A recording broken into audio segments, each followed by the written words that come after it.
জামান থেকে আমরা শুনেছি। এর মধ্যেও এই ব্যাপারটা জানা জরুরি দরকার, যেটা হচ্ছে ইব্রাহিম আলাইহিস সালামকে আল্লাহ তাআলা অসংখ্য পরীক্ষা দিয়েছেন, সব পরীক্ষা তিনি পাস করেছেন। কথা কি ঠিক? কথা বলেন ঠিক না?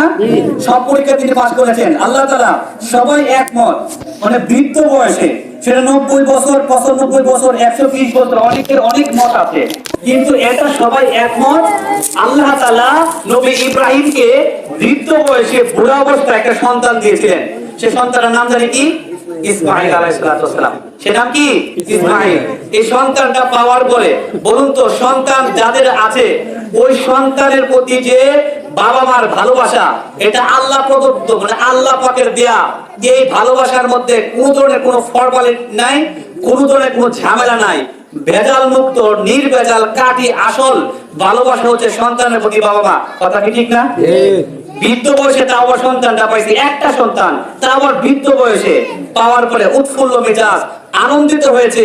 এই আনন্দর ঘন পরিবেশে আল্লাহ পাকের রহমতের ফেরেশতারা একে অপরে পারস্পরিক আলাপচারিতা করে, কথোপকথন হয়, কথাবার্তা বলে। যে সন্তান ইব্রাহিম ইসমাঈলকে পায়া ইব্রাহিম নবী আল্লাহকে বলে গেছে, নাউজুবিল্লাহ। বলতে পারে? কথা বলেন সবাই, বলতে পারে? কখনো তো বলতে পারে না। এই অবস্থার মধ্যে আল্লাহ তাআলা পরীক্ষা নিয়েছেন। কি পরীক্ষা? আল্লাহ পাক হুকুম দিয়েছেন, তুমি তোমার স্ত্রী, তোমার সন্তানকে তোমার বাড়ি থেকে বের করে দিয়া একবারে বনবাসে পাঠায় দাও। বলুন তো, সিদ্ধান্তটা কি সহজ না কঠিন? আপনারা কি বলছেন না? এই যে সিদ্ধান্ত, এটা সহজ না কঠিন? মারাত্মক লেভেলের কঠিন। বলুন তো, সব বৃদ্ধ বয়সে একটা সন্তান পাওয়ার পরে এই সন্তান সহ স্ত্রী সহ বাড়ি থেকে বনবাসে পাঠায় দেওয়া, এটা একটা কঠিন সিদ্ধান্ত। তারপরেও আল্লাহ পাক রব্বুল আলামিন পবিত্র করে বলেছেন, সামিআনা ওয়া আতা'না, মানে শুনছি আর শোনার পরেই মেনে নিব, কোনো প্রশ্ন নাই। আল্লাহ বলেছেন আমরা মানতে বাধ্য, মানে আল্লাহ পাকের নির্দেশটা মুমিন একজন ঈমানদার মানতে বাধ্য না? বাধ্য না? কথা বলেন, মানতে বাধ্য না? যদি তার আল্লাহর প্রতি আনুগত্য থাকে, যদি আল্লাহকে বিশ্বাস করে, আখিরাতের প্রতি তার ইয়াকিন থাকে, এই ঈমানদার ব্যক্তি আল্লাহ যখন যেটা যেভাবে বলেছে, ওই ঈমানদার ব্যক্তি তখন সেটা সেভাবেই মেনে নিবে। কোনো প্রশ্ন আছে? কোনো প্রশ্ন নাই। এর নাম হচ্ছে মুমিন। সেই ব্যক্তি আল্লাহ পাকের সিদ্ধান্ত, তার সন্তান সহ স্ত্রীকে বনবাসে পাঠিয়ে দিবে, তখন করছেন, স্ত্রীকে বলছেন আল্লাহ পাকের হুকুম, স্ত্রীও মেনে নিয়েছেন। কারণ স্ত্রী যেরকম ভাবে, স্বামী যেরকম ভাবে, আল্লাহর নবী, স্ত্রী, নবীর স্ত্রীরা, তাদের মধ্যে, তাদের দিলের মধ্যে ঈমানের পাওয়ার কম না বেশি? কথা বলেন, কম না বেশি? ঈমান, নবীর স্ত্রী তো পাওয়ার অনেক বেশি। সিদ্ধান্ত মেনে নিয়েছেন। ওই ফিলিস্তিন থেকে মক্কায় আসছেন।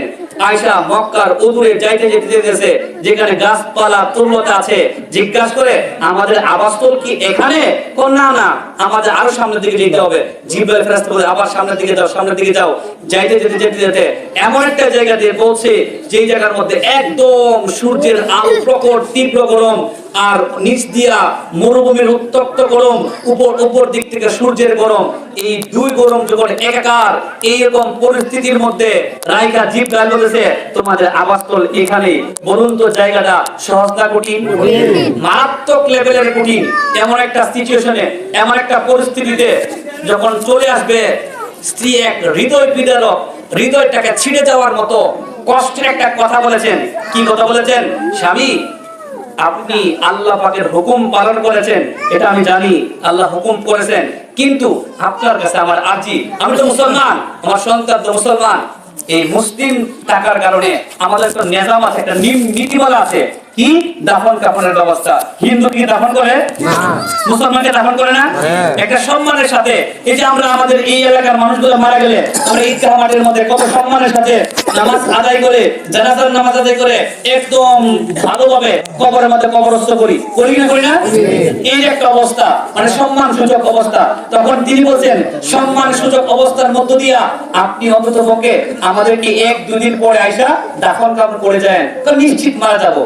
এই যে জায়গার মধ্যে আছে, কোনো খাবার নাই, পানি নাই, কিচ্ছু নাই, এই অবস্থার মধ্যে মারা যাওয়ার একটা উপক্রম, এই অবস্থার মধ্যে অন্ততপক্ষে আপনি আমাদেরকে পানি, মারা গেলে পরে দাফন কাফনের ব্যবস্থা করে দেন। বলুন তো, কথাটা কি মানে আনন্দের না কষ্টের? কষ্ট, কি পরিমাণ কষ্ট। একজন স্ত্রী তার স্বামীকে বলতেছে আমাদেরকে 2-1 দিন পরে দাফন করে যান। ঠিক আছে, এরকম চলে আসছেন। আশাটা কত হৃদয় বিদারক, কত কঠিন একটা অবস্থা। মা দেখছেন মানে যখন সূর্য রাত পড়া, যখন সকাল হলো, সকাল সুবহ সাদিক হওয়ার পর থেকে সূর্য আসমান উকি দেওয়ার পর থেকেই ওই জায়গার মধ্যে প্রচন্ড তীব্র গরম। উপর দিকে যতক্ষণ সূর্য উপর দিকে উঠতেছে গরমের তীব্রতা বাড়তেছে, উপর দিকে উঠতেছে গরমের তীব্রতা বাড়তেছে। আমাদের দেশের তাপমাত্রা আর সৌদি আরবের তাপমাত্রা কি সমান? অনেক বেশি না? আমরা 30 থেকে 35 ডিগ্রি সেলসিয়াস তাপমাত্রা আমরা অনুভব করতে পারি, কিন্তু সৌদি আরবে 40, 45, 48 ডিগ্রি তাপমাত্রা পর্যন্ত ওরা ফেস করে, ওরা মোকাবেলা করে। এদের তাপমাত্রার পরিমাণ অনেক বেশি না? এই উত্তপ্ত গরমের মধ্যে সন্তান যখন একবারে কলিজাটা শুকায়া জিহ্বাটা বের হয়ে গেছে, এরকম দৃশ্যটা একটা মার চোখের সামনে, বলুন তো কেমন লাগে? কষ্ট লাগে না? হৃদয় দিয়ে কি পরিমাণ কষ্ট। এই অবস্থার মধ্যে মা তো বসে থাকতে পারে না, মা দৌড়া শুরু করছে, কোথায় যাবে, কোত্থেকে একটু পানির ব্যবস্থা করবে, সন্তানটা যেন একটু বেঁচে যায়। এই জন্য কত চেষ্টা করতেছে মা। এই মক্কার ওই জায়গার মধ্যে দুটা বিশাল পাহাড়, একটা পাহাড় নাম হচ্ছে সাফা পাহাড়, একটা পাহাড় নাম হচ্ছে মারোয়া পাহাড়। সাফা মারোয়া এই দুইটা পাহাড়, উঁচু উঁচু দুইটা পাহাড়। ওই পাহাড়ের এই দুই পাহাড়ের মাঝখানে একটু ঢাল জায়গা, একটু নেচা জায়গা। ওই নেচার মধ্যে পড়লে আর সন্তানটাকে দেখা যায় না। এরকম অবস্থার মধ্যে এই জায়গাটা তিনি হাজরা আলাইহিস সালাম দৌড় দিয়ে পার হয় যদি সন্তানটা দেখা যায়। এই দৃশ্যটা, এই দৌড়াদৌড়িটা আল্লাহর কাছে এত পছন্দ হয়ে গেছে। কিয়ামত পর্যন্ত তো হাজিরা আসবে। ওই হাজিরা হজের 5টা ওয়াজিব আছে, এর মধ্যে একটা ওয়াজিব হচ্ছে সাফা মারোয়া, দৌড়াদৌড়ি করা, সাই করা। কথা বলেন ঠিক কিনা?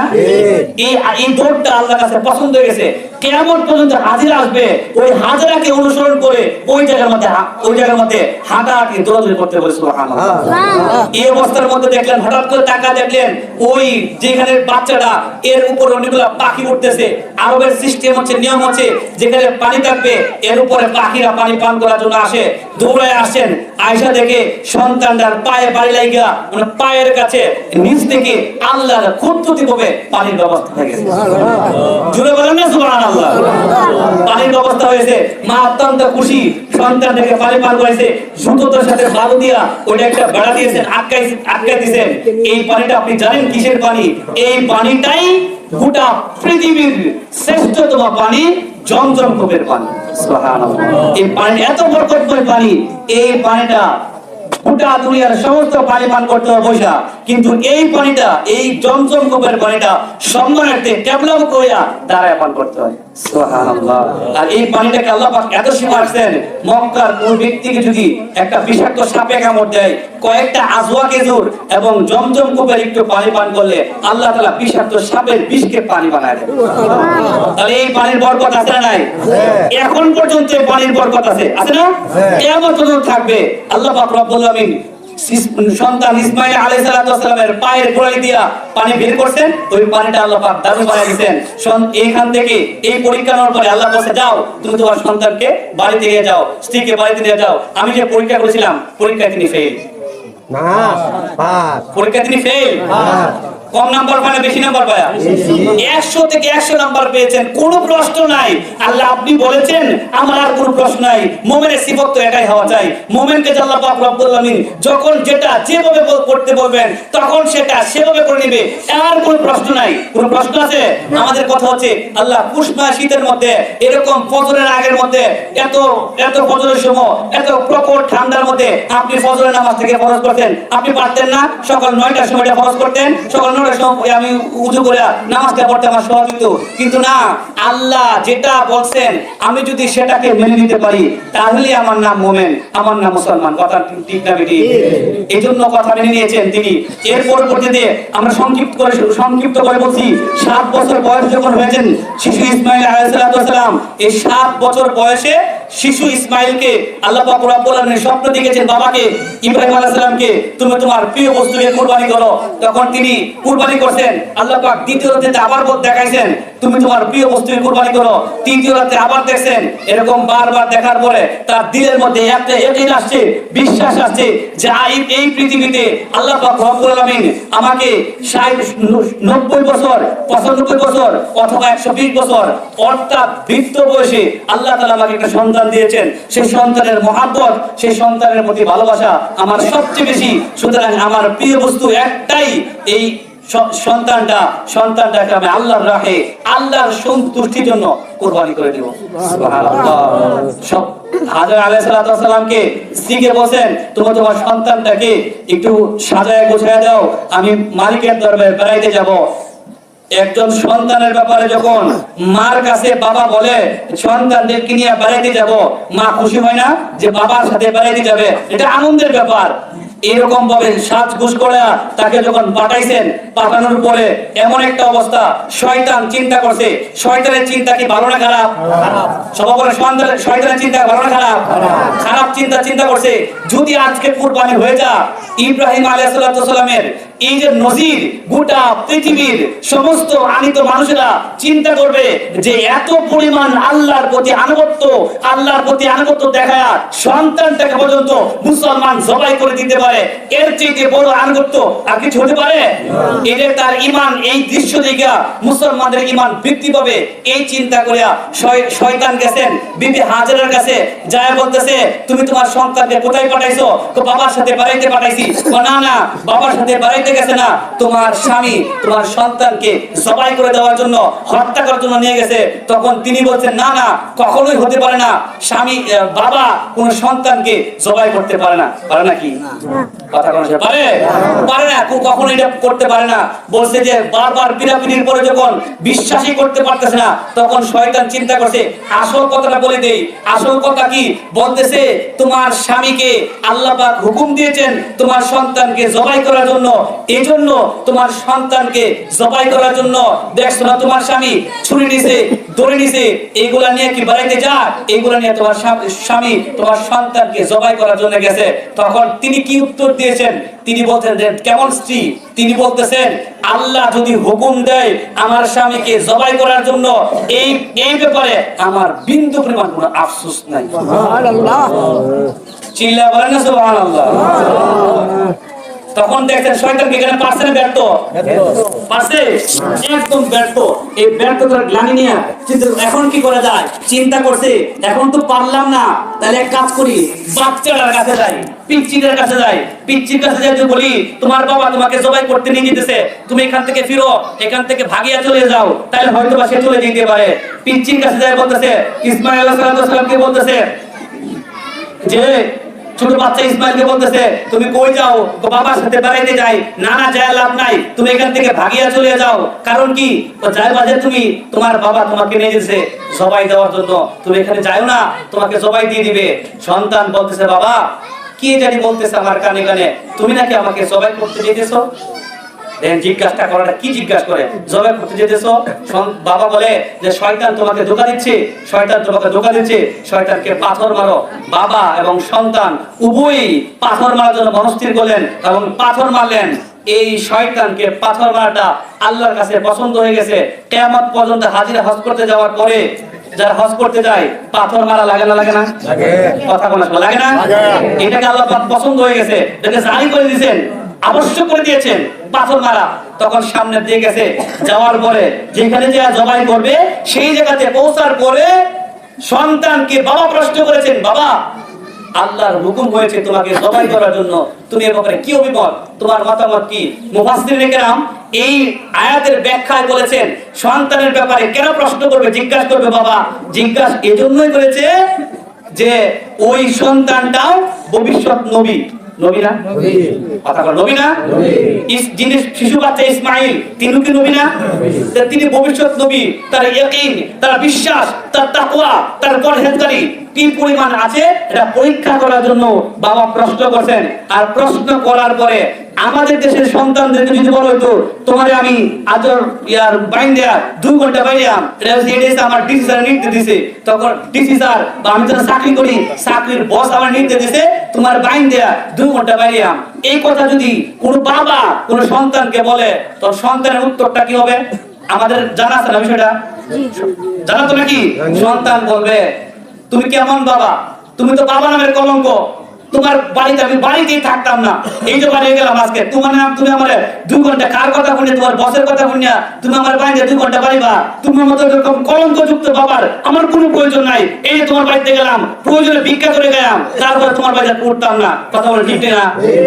মানে একটু একটু এদিক সেদিক হইলে সন্তান বাবার কত কথা শোনায়, এখন শোনায় না? কত ধরনের কথাবার্তা শোনা। তখন এই অবস্থার মধ্যে সন্তান কি বলে? সন্তান বলে, ইয়া আবাতি ফাল মা তুমার সাতাজিদুনি ইনশাআল্লাহু মিনাস সাবিরিন। এই কথাটা, এই আয়াতটা শোনা মাত্রই, পড়া মাত্রই হৃদয়ের মধ্যে ছুরি দিয়ে আঘাত করে অন্তরের মধ্যে একটা কম্পন সৃষ্টি হয়ে যায়। পিচ্ছি 7 বছর একটা বাচ্চা বাবাকে কি বলে সম্বোধন করে? কি বলে? ইয়া আবাতি ফাল, হে আব্বা, আপনি আপনার কাজকে সম্পূর্ণ করুন।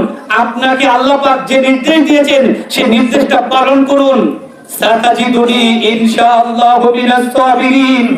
নিশ্চিত আপনি জেনে রাখেন, আমি আপনার সন্তান, আপনার অবাধ্য কখনোই হয় নাই। সাতাজিদুনি ইনশাআল্লাহু মিনাস সাবিরিন। আপনি আমাকে ধৈর্যশীলের অন্তর্ভুক্ত পাবেন, আমাকে অধৈর্য পাবেন না। আপনি আমাকে জবাই করবেন, আমি একদম নির্দ্বিধায়, নিঃসংকোচে, বিনা সংকোচে আপনার সামনে আমার গলাটা বাড়াইয়া দিব। আপনি আপনার স্বাচ্ছন্দ্য বোধে আল্লাহর হুকুমটা পালন করে নিন। সবাই চিৎকার করে বলে সুবহানাল্লাহ। এরকম একটা অবস্থা তৈরি হয়েছে। এরপরে বাবা সন্তান বাবাকে বলেছে, বাবা আপনার কাছে আমার একটু অনুরোধ। কি অনুরোধ? আপনি যখন আমাকে জবাই করবেন, আমি নিশ্চিত জানি আপনার দিলের মধ্যে আমার প্রতি মহব্বত, ভালোবাসার বিন্দু পরিমাণ কোনো কমতি নাই। আপনি আমাকে সর্বোচ্চ পরিমাণ ভালোবাসেন। এই ভালোবাসার মধ্যে কোনো কমতি নাই, কোনো কম নাই। আপনি আমাকে নির্ঘাত ভালোবাসেন।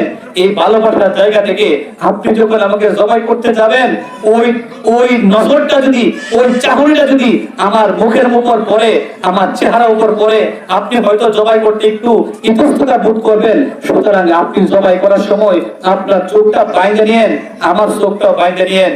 বাধার পরে জবাই করবেন, তাহলে দিলের মধ্যে এই মায়াটা জমবে না। যদি পালন করতে না পারেন, তাহলে আল্লাহর হুকুমের বিরুদ্ধাচরণ হয়ে যা। এই জন্য আপনার কাছে অনুরোধ, চিন্তা করে দেখেন, এই 7 বছরের শিশু বাচ্চাটা বাবা কি কলিজা ছিঁড়ে যাওয়ার মতো প্রস্তাব বলে, বাবা অন্তত পক্ষে আপনি এই কাজটা করেন, আমার চোখটা বাইন্ধা, আপনার চোখটা বাইন্ধা এরপরে জবাই করেন। আরেকটা প্রস্তাব, কি প্রস্তাব? আব্বা আপনি যখন আমাকে জবাই করবেন, আমার হাত পা গুলাকে বাইন্ধা দিয়েন। তো কারণ কি? হাত পা গুলা বাঁধার কারণ কি? হাত পা গুলা বাঁধার কারণ হচ্ছে, আপনি যখন জবাই করবেন, ওই জবাইয়ের তীব্রতা, কষ্টে হাত পা নড়াচড়া করতে পারে। কথা বলেন ঠিক কিনা? হাত পা নড়াচড়া করতে পারে। ওই হাত পা নড়াচড়া করার সময় যদি আপনার শরীরে আমার হাত পা লেগে যায়, ভুল ক্রমে লেগে যায়, আমার বেয়াদবি হয়ে যায়, সুতরাং আপনি আমাকে জবাই করার সময় হাত পা বাঁধে নিয়েন। তো আরেকটা প্রস্তাব আপনাকে দিচ্ছি। কি প্রস্তাব?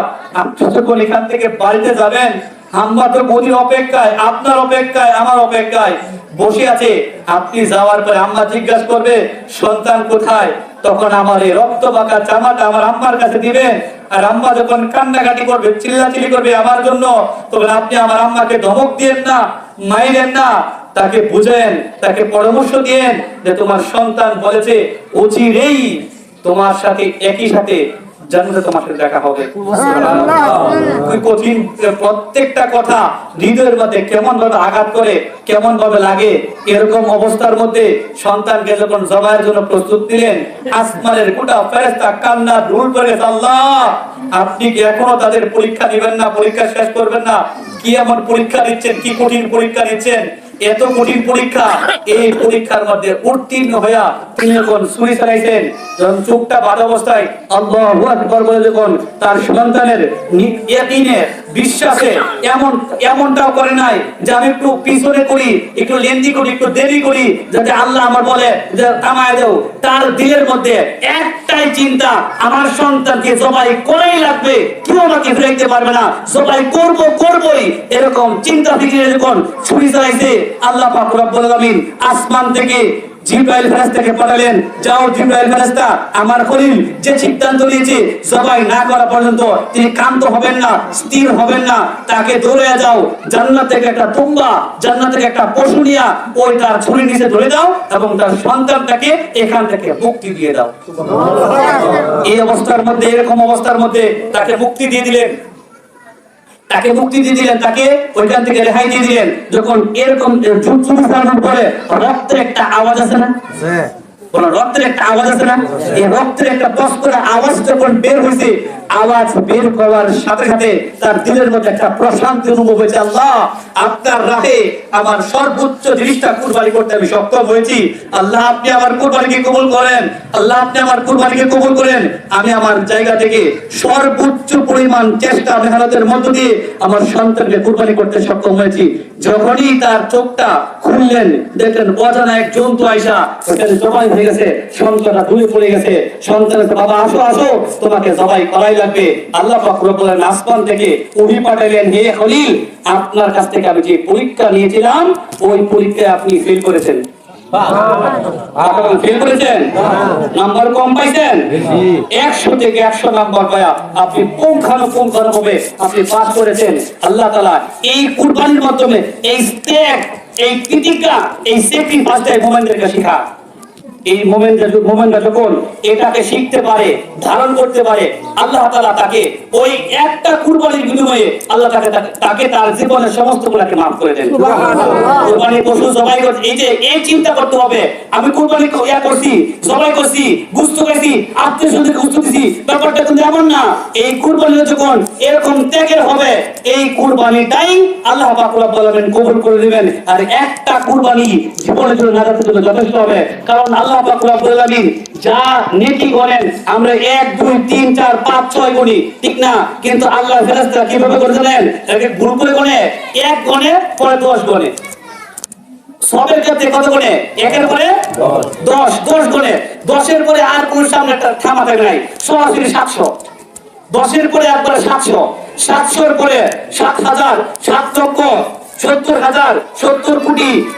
আল্লাহ পাক রব্বুল আলামিন পবিত্র কোরআনে বলেন, আল্লাহু ইউদাইফু লিমান ইয়াশা, আল্লাহ যাকে ইচ্ছা, কোন কোটি ছুটি না, গোটা দুনিয়া বরাবর তাকে নেকি দ্বারা ভরপুর করে। সুবহানাল্লাহ। এইরকম চিন্তা করে আমাদের কুরবানিটা হয়। আর কুরবানিটা যেন করার মাধ্যমে আমাদের দিল থেকে সমস্ত পশু জবার মধ্য দিয়ে আমার দিলে হিংসা, রাগ, ক্ষোভ, যত ধরনের ঝামেলা আছে সব কিছু অন্তর থেকে বেরিয়ে একবারে অন্তরটা নফসে মুতমাইন্না যেন হয়ে যায়, আত্মাটা যেন পরিশুদ্ধ হয়ে যায়। আর আত্মা পরিশুদ্ধ হলে